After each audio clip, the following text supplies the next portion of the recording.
I have a 90-year-old father. Oh, you do? I do. My mom died 2 years ago, and I've been pretty responsible for my dad. Okay.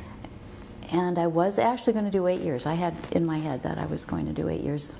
Me and Obama were going to, come in at the same time and leave at the same time. But just looking at actually what we're getting done in the minority and how much we're able to impact policy and how much more I get done when I'm with my 90-year-old father, and I really want to be with him. That I was hoping we would get more done when we were in the majority. I mean, I don't know I didn't know prior to being elected what it was like to be in the minority, but I thought, well, this is really wonderful. You get to pass wonderful bills that improve the lives of people in Wisconsin. That's why I ran. The Sandy Hook tragedy, it brought mental health to a forefront in ways that it hadn't before, and people started taking it more seriously. So the Speaker did take the initiative in putting together this task force. We were able to get things done, and there's a lot more to get done, a lot more to get done. I don't know if the political will is going to be there coming forward, if we're going to be able to continue to impact things from the inside on mental health. I certainly will be trying to do it from the outside.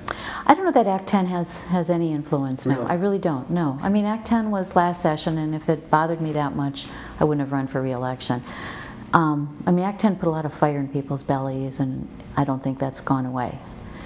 I think it woke up a lot of people, and maybe what Act 10 did was saw how people can be inspired to step up and protest and get involved in politics. I do this every year. I'm asked to give lectures to schools of nursing and at medical schools, and so I've been doing that for the past few weeks. And I know in healthcare you do best practices, evidence-based, you do the research, you look at peer-reviewed journals and you put statistics out, and that should influence your decision.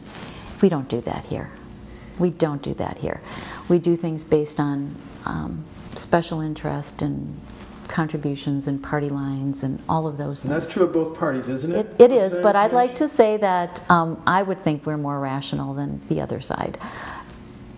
We grow by being strong together, that the Democrats really have to rally together, and that our enemy isn't so much the people across the aisle, but it's, I think, the special interests that are out there that are dictating so much policy for our state that in the long run, or even in the short run, is going to have a huge negative impact on the people. But how can she or he, the next person, and to sit where you're sitting, be effective up against a GOP majority of 58, 59, or 60? I want them to start getting inspired and looking out for the long run, that we are going to be back in the majority.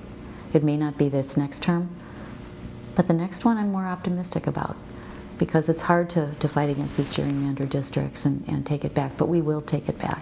And to be ready, and to be ready to leave, and to use these years to learn, to be inspired, and to be ready to make some changes when they get into the majority.